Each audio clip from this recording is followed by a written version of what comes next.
नमस्कार, मैं दीपक शर्मा और मेरे YouTube मंच पर आपका स्वागत। दोस्तों, मोदी जी की इस बार सरकार बनने नहीं जा रही है। ये जो चुनाव है लोकसभा का फाइनल 2024, इस चुनाव में मोदी जी को 220 सीटें मिलने की उम्मीद है, जो बहुमत से 52 सीटें कम है।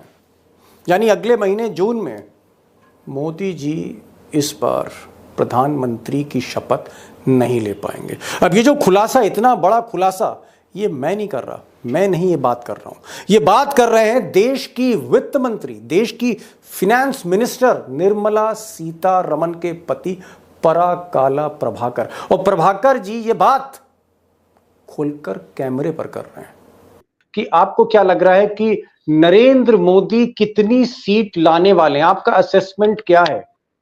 एक एक राज्य में, एक एक प्रांत में हम जाके थोड़ा मिलने के बाद, थोड़ा जानने की कोशिश करने के बाद मुझे ये लगता है कि ये 220 या थोड़ा कम भी हो सकता है। मतलब 220 आप कह रहे हैं? आप कह रहे हैं 220 सीटें मोदी लाएंगे। अब प्रभाकर साहब 2014 से मोदी सरकार को बड़ी बारीकी से देख रहे हैं। उनकी पत्नी जो है वो मोदी जी की कैबिनेट की बड़ी अहम मंत्री हैं।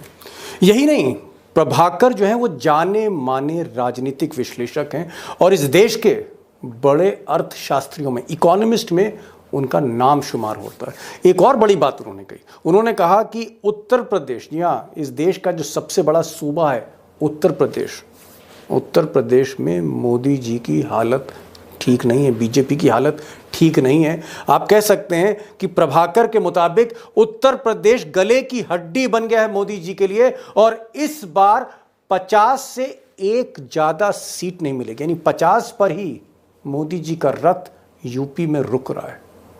उत्तर प्रदेश का फीडबैक क्या है? प्रदेश से भाजपा को 50 से एक स्थान भी अधिक मिलना। ओहो, 50। प्रभाकर जी क्या कह रहे हैं? आप कह रहे हैं कि मोदी जी कह रहे हैं 70 सीट, नहीं, अमित शाह कह रहे हैं कि 70 से ज्यादा, आप कह रहे हैं कि 50 सीट आ रही है। जी, आप बल्कि आप ये कह रहे हैं कि 50 से एक ज्यादा नहीं, एक बहुत और कम हो सकता है। अब दोस्तों, इस एक्सक्लूसिव इंटरव्यू में प्रभाकर साहब ने कई चौंकाने वाली बात कही, लेकिन मुझे जो सबसे ज़्यादा चौंकाने वाली बात लगी वो ये कि उन्होंने कहा यूं तो देश का माहौल मोदी जी के पक्ष में नहीं है और वो चुनाव शर्तियां हारने जा रहे हैं, लेकिन अगर वो जीतने की कोशिश करते हैं, वो जीतते हैं, तो इसके पीछे फिर बहुत बड़ा खेल है, इसके पीछे बड़ा खेल है।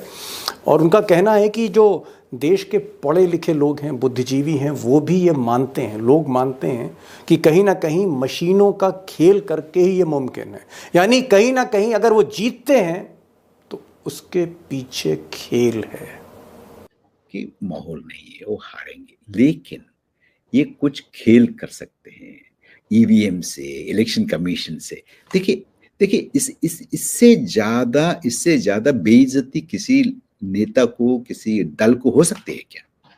अब दोस्तों, सच्चाई यह है कि इस इंटरव्यू में प्रभाकर साहब की हर लाइन में कहीं ना कहीं वजन है, एक बड़ा सच छुपा है, खुलासा छुपा है।